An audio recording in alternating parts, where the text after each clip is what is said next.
Since time immemorial, work has been the backbone of our society. But what if our jobs could be more than just a means to an end? What if they could actually be a place where we find our fulfillment, our purpose, and our passion?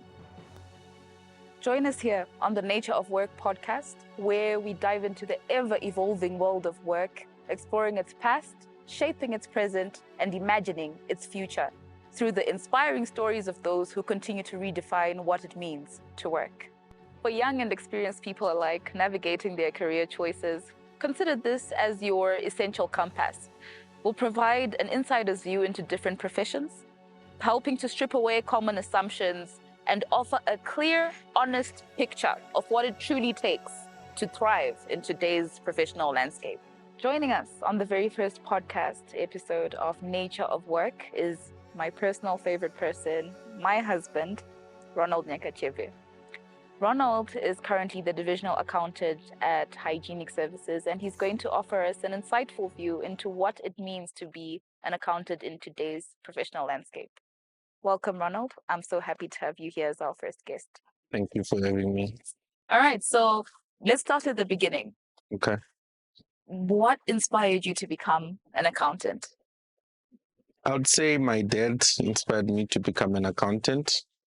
As I recall, I used to have challenges, some concepts around Form 1 there, and he would help me, and it was one of his passions. He really had an understanding of the whole accounting concepts back then. And through him, with all those help that I was offering and assistance in my schoolwork, I was just pushed to become the person I am today. Okay. Yeah. No, I think that goes to show just how instrumental parental guidance is in terms of developing our career choices. Because I, for one, struggled quite seriously with accounting. And at Form 2, I said, nope, this is not my future. I do not have a relationship with accounts. Mhm. So it's great that your dad played an active part in determining your career. Yeah. So tell me about your university experience. What kind of modules did you do? I would say during the beginning of my university years, the modules were a bit easier because I had done some of them at A level, and they got a bit more difficult as we were going up. But yeah, it was challenging, especially at the later end of the whole course. I would say for the first, I think 2 years, we're just probably doing the courses that we had done at A level, but some of them at a deeper level, some of them were done at a deeper level around A level, and yeah, it got a bit challenging now when we're about to finish our courses at university. Right. Yeah. And now there's that common phrase of people saying that, degrees don't really matter nowadays, especially in the current economic situation in Zimbabwe. I'm sure a lot of people would want to know if whether what you learned theoretically still applies even today in your professional life. How much of what you learned in university are you using in your current job as an accountant? I think there's a great misconception on people saying degrees don't matter because of the current environment. But I feel, with my experience, they really do matter. They set the foundation of the kind of person you are and how you articulate different situations. For example, I'll say during the first 2 years, I don't remember exactly, when we were doing accounting, we learned a vast different of modules, which included economics, business studies, business management rather. And it's something that those are the subjects that help you see businesses and the economical movements in a bigger perspective, rather than being a traditional accountant who's just focused on crunching numbers. Mhm. When you get into a decision-making position now, with the help of those modules, you can try to understand why and you're making a decision and how best you can navigate the difficult economic situation that we are currently facing in Zimbabwe. Okay, so it was generally Yeah, wholesome yeah, it was. teaching. It sets the foundation. Okay. Is it possible to become an accountant without necessarily doing a degree? Yes, actually, you can go the route of just coming out from your A level and doing professional courses like your ACCA and your CIMA. They offer programs that start from those lower levels up until you qualify to be an accountant. Okay. Yeah. Yeah, no, that's really great to know because there's so many varying ways actually to get into different professions nowadays. I, for one, actually am now majoring in human resources, but I studied psychology in university, and which offered a way for me to then branch out and just focus solely on human resources. Do you feel that you wanted also the same options as you were studying accounting to then be able to branch off and do something different, or you were happy just being on the straight and narrow accounting path? I think I'm happy with the path that I took, but uh, I think the current position that I'm having requires me to actually know different areas of doing business and try to understand the economic levels. So maybe in the future I can branch out from just being an accountant, but I'm happy with the path that I took. That's great to hear because not so many people right now are happy with their jobs. So when we do get the few people that feel fulfilled doing what they're doing, I think that goes to say there's hope in the professional landscape. Um, could you describe your typical workday? That's a bit difficult to prescribe because it changes. The the the difficult part or the exciting part about being in a management level is you face different situations different times. It's not really something that's set or something that's a routine work. So every day comes with its own challenges, and it requires you to be someone who's very versatile and who can come up with solutions. So yeah, I can't really give you a certain routine, but I would say mostly it has to do with I would say around costings. There has to do around HR issues, payroll related issues, and also reporting, which is very, very crucial for every organization. Oh, wow. Yeah, Find it interesting that an accountant is doing HR work. I didn't realize that that's part of your portfolio of yeah, duties that you have to handle. yeah. Yeah. So when you say that, you have HR duties to handle, maybe can we just center around that? What do you have to deal with on the day to day? I'm not sure if I should call them HR, but let's just say payroll related work, Okay.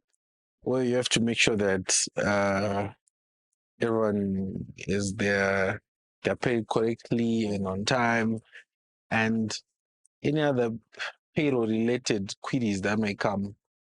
Uh, right now, for example, there's a new system at Zimra uh, which requires everyone to have their own team numbers. Mm-hmm. So you have to make sure that everyone's details are captured correctly so that they can be registered with Zimra and you can do your payee return. So it's a whole lot of uh, issues that are related to people's information mostly Mm-hmm. and the paying part. And yeah, that's most of it. Okay. Um, I mean, you've already touched on the fact that you have multiple duties to do, but what's the most rewarding part of your work for you? I think the most rewarding part is I get to be as a problem solver, someone who comes up with solutions to different situations. It's not easy, but then it's kind of feeling when you always have solutions that are working to different problems. So that's one of the things that's fulfilling. And another thing is, getting in front of very senior people, doing presentations, and you know, I really, really like doing that Mm. because it shows it's actually revealing some part of me that I didn't realize I have that skill. Yeah. So I'm really enjoying my work Yeah, and it's currently. paying off because, believe it or not, he was a bit nervous about coming onto the podcast today. But I mean, he's doing such a great job, isn't he? Or maybe I'm biased, I don't know. But yeah, so in terms of work-life balance, we hear quite a lot of things about the accounting profession in terms of the long hours that you have to spend at work. Can you maybe just delve into that for us? How far true is it? Yeah, that one is very true. And unfortunately, for the accountants, we all have different experiences, but generally work-life balance is a bit difficult to really get them to manage it to a perfection because um the times where you have to go an extra mile or go outside working hours, just keep pushing. But yeah, it's one of the challenges of being in the accounting profession. Yeah. There are always deadlines there that you need to meet, and it seems like there's a lot of work, especially when you're managing different areas. Mm-hmm. You are required to push and go an extra mile to make sure that you deliver the results that are expected from you. Yeah, and I can Yeah, imagine how much pressure you feel, and this is from my own personal point of view as his partner. He manages three different divisions, right? yeah, Yeah, and you have to check the reporting for each division. That sounds like it's very demanding. yeah. It's really demanding. Yeah. Yeah. So what do you then do for you to be able to find that balance? Because we do not live to work. We work so that we're able to live and have, our own life and do things that we enjoy outside of work. So what are some of those things for you and how do you make time for them? So I think it all ends up with prioritizing.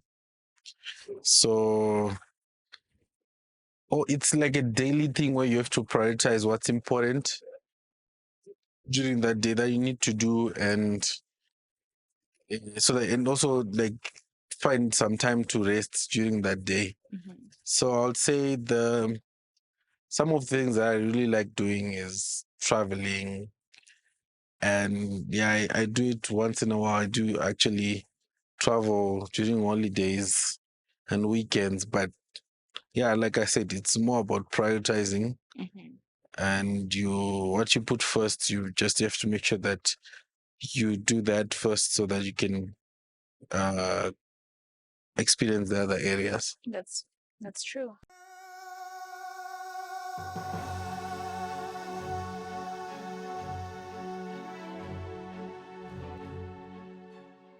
So maybe let's track back a bit. What did your career progression look like? Where did you start, and how long did it take you to get to where you are now? Yes. Okay. So I graduated in 2018, and then from there I joined Zimbabwe National Council for the Welfare of Children as a volunteering finance officer. Mhm. So yeah, this is where I started from, actually. I was just volunteering since, it's difficult that transition from school and going into a business and work environment. There's a bit of a challenge there. So that's where I started, and I worked there for a few months. And then now I moved to a consulting company, which is called Finchley Consulting Company. And that's where I learned of a lot of things that are related to accounting. That is, it's not just accounting work that I needed to focus on. So I learned on I learned areas which included business secretarial work, like the registering of companies, do you get your tax clearance, stuff like that. Mhm. and I ventured into a microfinance with my partners. There, I became one of the directors. And I learned a lot actually from moving. And then I realized the different industries have different demands to all the accountants. Looking in terms of regulation and compliance issues. So from there, then the COVID came and I was home for a while. Then I joined hygienic manufacturing as an assistant accountant. Then I worked there for a bit. Then in 2023, and I moved to my current position as a divisional accountant for hygienic services. Okay. Yeah. So how many years were there between your role as the assistant accountant and then your promotion as the divisional accountant? I think I started in 2021. 2021. No, 2022 actually. Okay. 1st of April 2022. Mm-hmm. Then to 2023. Mm-hmm. Then I moved from 2023 to now my current position in November. In November, Yeah. as the divisional accountant. So Yeah. roughly 2 years. Yeah. I beg to say. All right. And what's your view on, taking a gap year for all our viewers who may still be in high school and are looking to decide on which career path they want to take? You did volunteer work right after university, right? Yeah. And that, I think, helped you to see what the general, um, accounting world looks like. Yeah. Yeah. How important do you think it is for, let's say, our students, either I think more specifically our high school students, to take a gap year, go and look and volunteer in various industries just so they get a feel of the professions that they might think might be for them? Yeah, it's really important to maybe explore first before you decide on which profession you want to take. I would suggest it's necessary to take. It's okay to take a gap year as long as you are, trying out new things. Yeah. Rather than just being at home, probably doing nothing or exploring nothing. So I'll say it's important. It kind of builds you the kind of person that you'll be. Because I think most of us have a bias of just when I finish school, I'll start working and I'll make a lot of money. But True. in reality, that's not how things work. Yeah. Most common cases, or rather, the most path people take is growing gradually from one level to another. And unfortunately, lower levels, they don't really have that return as much as about that lower level. Is more about gaining experience rather than financial benefits. Yes. So it's really necessary to take those gap years and exploring different professions. Yeah. So Yeah. what can we do now with the average Zimbabwean parent? Because there seems to be some resistance in terms of letting children, especially the girl child, take a gap year. And I think it's because of worthy concerns. You worry that maybe if your child spends too much time looking for the profession, they might end up not going to school or wanting to work, especially I think maybe once, like you're saying, there's general resistance, I think, in our culture towards gap years. But I think it's so important for our young people to get a feel of the professions that they want to get into. For example, at my workplace, we have voluntary training programs where we take interested but high potential candidates through the daily operations of, hotel life. And they learn whether it's waitering or waitressing or housekeeping roles. And they actually get to have the general feel of what it feels like to work in the hospitality industry. So that means for someone who is hoping to do a degree in tourism and hospitality, some of them might actually be able to get a feel of the industry before they choose the program in university. And I think that makes all the difference. So for you, would you say that there were any surprises, after you did your voluntary training program in 2018? Did you get like the general feel of what accounting was? And later on in your field, did you still get any, I don't know, Yeah, I'll say the surprises. Like I said, when you're still at school, you have your own perspective about the working industry, the working life in general. And now getting into the working environment, you tend to see could maybe you over expected other things. Yeah. There's need to really get down and work for a bit to actually get recognized Yeah. or even get opportunities somewhere else. Hmm. So that was the biggest surprise. You know, when you're in school, you're biased. You think everything will just work out That's so true. with Yeah. the snap of your fingers, but then it needs you to be patient Mm. and really pushing and to gain that experience that will help you in your future roles. Yeah, and especially in today's Zimbabwean economy, there's so many students that are currently in university that feel so disheartened about getting or trying to get a job in today's current economy.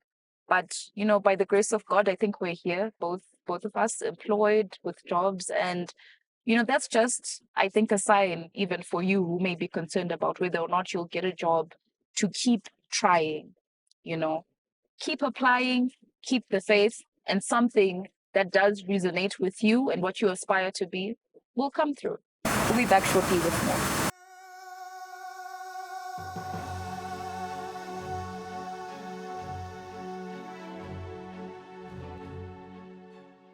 And we're back. And now we would like to delve into the world of AI and how it intersects with accounting.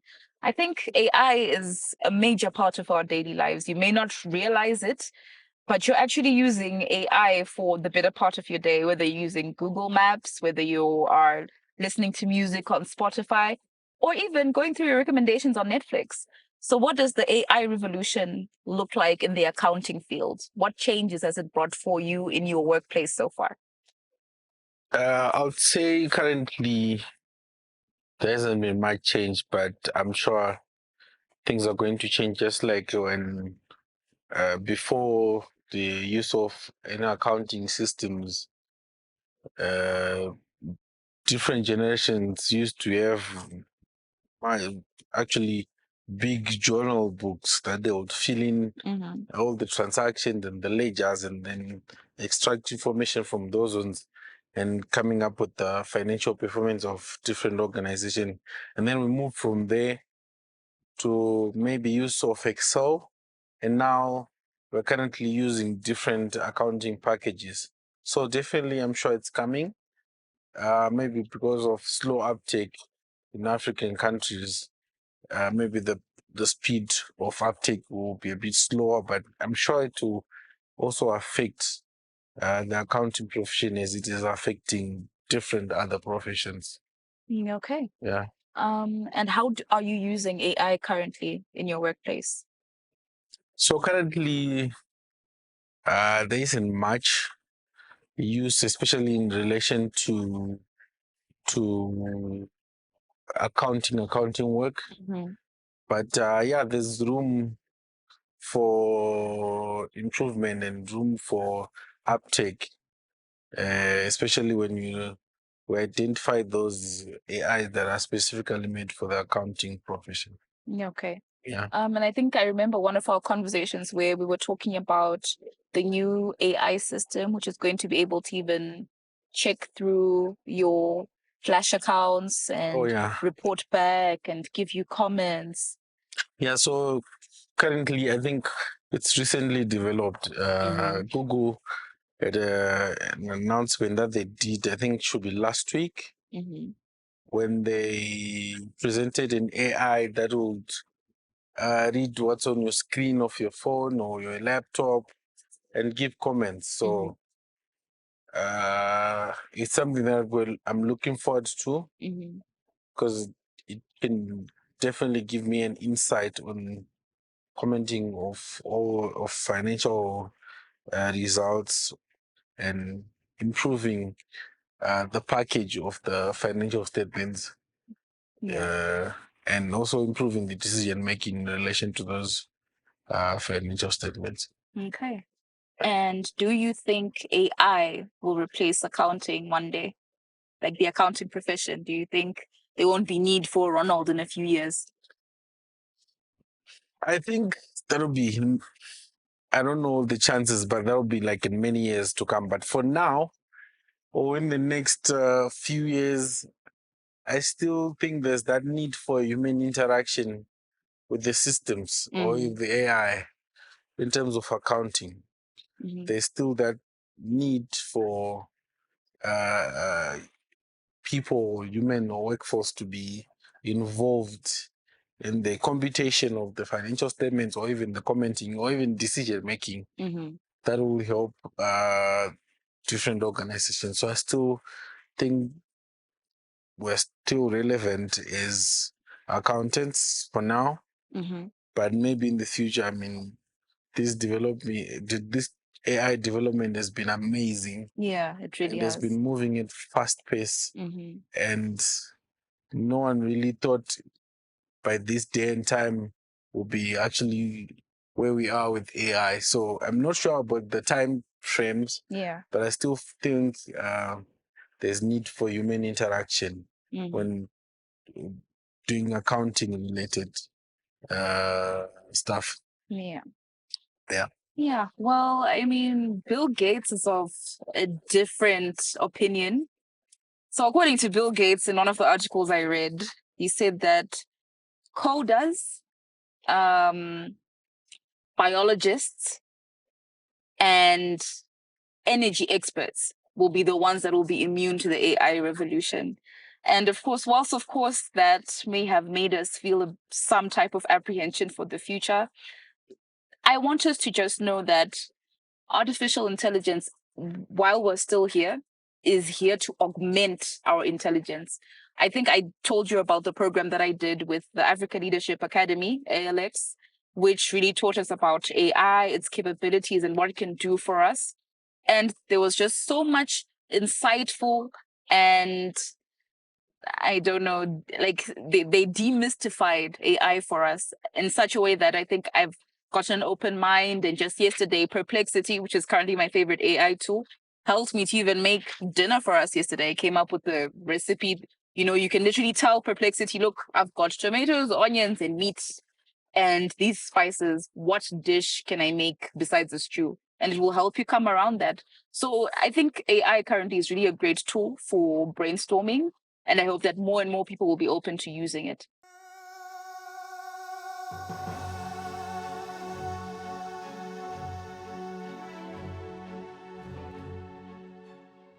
Right. So tell us, what are the common misconceptions that people have about accountants in the accounting field? I would say socially, people still say we are stingy people. I don't know where they got that from.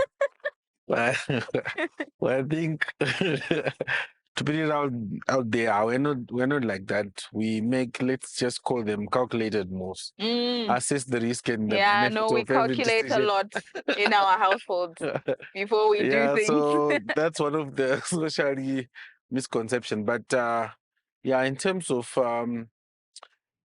the accounting profession, I would say people think we're workaholic, but I would say, or rather, people take accounting as just accounting, like a simple role where you're just focusing on accounting related task or Yeah. anything.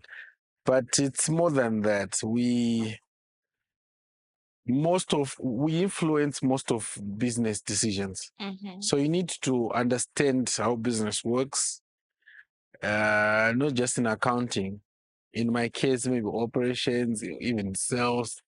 There are times where you have to let go of some certain percentage of profit just to make sure that your product is out there.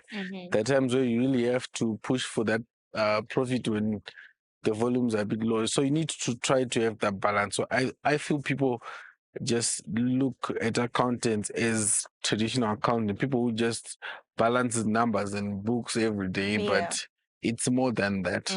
Yeah. Okay. And how do you stay updated with changing regulations? And in Zimbabwe, there's been a lot of Yeah. changes. So There are channels that I really follow on YouTube. Mm-hmm. I think I can check Friday Drinks. It's Mm-hmm. one of them. They give an insight on different areas to do with the economic situation of Zimbabwe. There are also publications, public notices from the regulators themselves, the Zimras. They do, if they change anything, they do put it out. Even RBZ, they do put out my public notifications here and there. So yeah, there's need to be constantly looking for those publications if any comes up, and also around peers, Mm-hmm. Yeah. with my colleagues. We have this culture of sharing any updates that one of us gets. Mm-hmm. So that's where I get most of my updates and keep myself updated to different changes. Okay. Yeah. And what advice would you give to someone starting in accounting? I think they have to be patient. Uh, like I mentioned earlier, people has this perspective of, you just leave college and things just start booming, but in very few cases that happens. But there's need for that patience, to build your experience, to have that smooth transition from school to working environments, Mm-hmm. and try to gain as much knowledge, especially in your early years, as much knowledge as you can get from those routine accounting works. And yeah, I'm sure it will definitely help you in your future roles. Mm-hmm. And also, experience is as your experience builds, uh, that's how you get more chances or more opportunities in different higher roles, which are more financially benefiting, like everyone is looking for, Yeah. especially in that school. Yeah. So there's need to be patient. Yeah. Uh, there's really need to be patient. Okay. All right, ladies and gentlemen, you've heard it. There's need to be patient, to garner experience, and the rewards will find themselves to you. We'll be back shortly as we wrap up.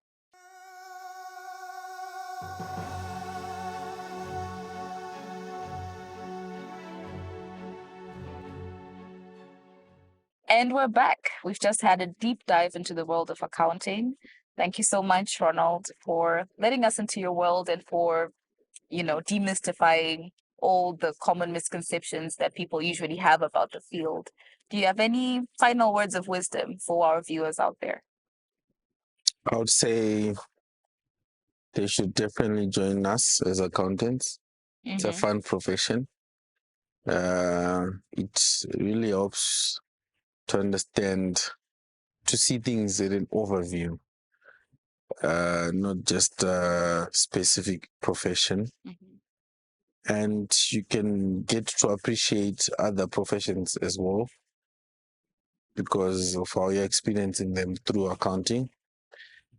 And yeah, and also just to remind my colleagues, there's really need for constant career progression and also education.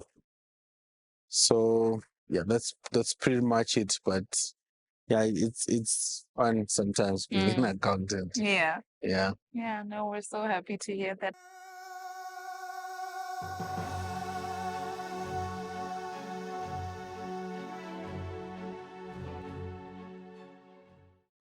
So, Ronald, maybe you can tell us about the female representation in the accounting field.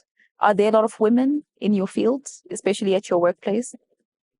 I would say uh, right now the presentation from the numbers for women are a bit low, but the profession is really open to every gender, to both genders actually, and everything depends on the flexibility of the person and the willingness to work or even outside working hours. So I encourage our friends, our relatives to actually help the girl child even, to be okay with them working outside. I think the biggest challenge is now letting those ladies work outside areas. It's a bit easier for guys, but Isn't working outside working working hours? outside our working hours, yeah. Okay. So, like I said, the profession is open to both genders, and I would really encourage women to take up these senior roles in accounting profession. But we also need support from our relatives, our families. Like I said before, that sometimes you have to work outside work areas, Yeah. working times. So you might need to stay for an hour or two, or even go to work some weekends. So yeah, it's open to both genders, and I encourage our families and our relatives to actually support those and understand, when especially the women in accounting are requesting to stay a bit back at work or even go on weekends, because it's really Yes. necessary for their career growth. Right. Yeah. No, I think that's such an important point, because then usually women are then discredited when they join these demanding professions, because we have limiting factors, especially as you've rightly pointed out, family wise. Yeah. Not all husbands are understanding that you need to work for 2 or 3 more hours, and not all mothers and fathers are okay with their daughters working for 2 or 3 hours. But let's support women empowerment by supporting the girl child, by supporting women and ensuring that they too have equal chances in the career growth progression. Thank you so much, Ronald, for this insightful podcast. I think it was a great start to the Nature of Work journey. We've only just scratched the surface, and we can't wait to continue exploring the professional landscape with you. So until next time, keep shaping your work, and your work will shape you.